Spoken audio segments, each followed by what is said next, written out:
What is up, YouTube? This is Visceral here, and today we're going to use some Black Ops 3 beta content. Yes, it's actually my first Black Ops 3 video, and I'm excited to finally be able to bring you guys some content of the beta. You know, the beta has actually been out for a few days. I've been grinding out that beta, getting content for you guys stored up, and so yeah, it's been absolutely amazing. I can't wait to share some of this content that I have for you guys. Lots of content. So this is just the first video of many for Black Ops 3.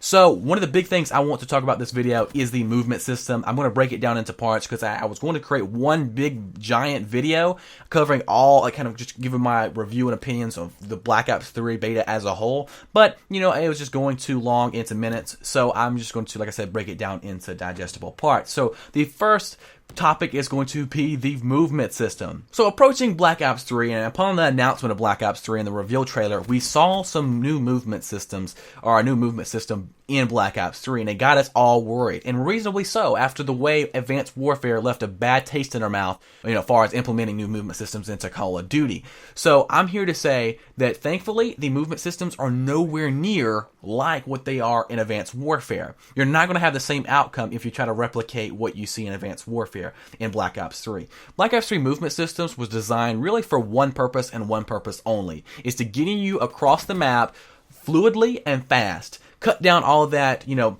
just nonsense time having to climb ladders and stuff like that. You don't need that anymore. You can just jump to the second story. Well, you know, there's not a platform. You can just kind of wall run a little bit and then hop on another platform. That's what it's designed for. So if you try to take it out of context and try to use it in a gunfight, you're going to find yourself dying a little bit more than you would have thought, because the simple fact is you're an easy target when you thrust jump. It's not fast in a gunfight terms. You know, you need things lightning fast in a gunfight because you need to make yourself a hard target.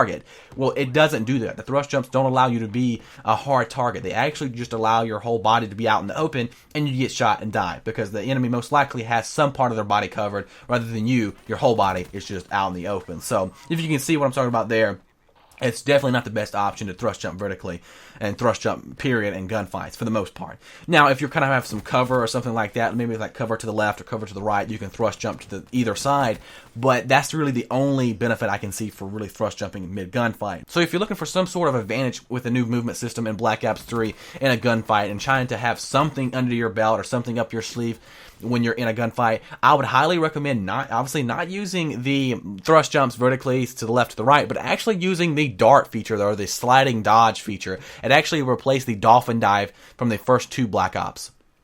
And so it's the same button, just hold down B or hold down C button, depending on what platform you're on, and then you're just sliding across the map.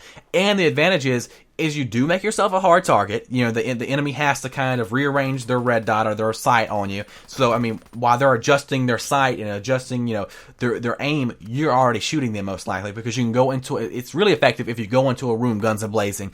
You know, you can hit fire or aim down sight. It's really phenomenal how, you know, much you can actually use this to your advantage. And if you plan it out, you can really be a force to be reckoned with, because it's absolutely amazing some of the things you can do with this movement system. It's not overpowered by any means. I mean, yeah, you're going to be less accurate and stuff like that, but you're going to catch the enemy off guard, and it's going to be hard for the enemy to target you, and that's a win-win right there. So most of the time, you're going to have an advantage. You're going to win the gunfight. You should, at least, unless there's connection issues or you had bad aim yourself. So that's if you're looking for some sort of advantage movement system-wise in Black Ops 3. But just in general, you know, the movement systems do a really good job of their purpose. Like I said, just getting across the map. I find myself, you know, being able to just go things fluidly. You know, it helps me get across the maps within reasonable time. You know, it's not lightning fast like maybe like Advanced Warfare was during searches, but I haven't played as many search games in Black Ops 3. And, you know, Black Ops 3 beta is not the full game. So a lot of this stuff is to still kind of be up in the air because the full game hasn't been released. But movement systems, I don't anticipate changing a whole lot. You know,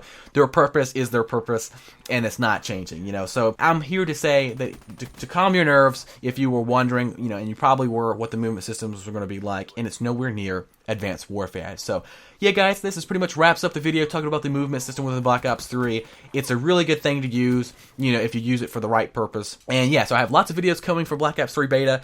Lots more coming, and I'll see you guys in future Black Ops 3 beta gameplay videos.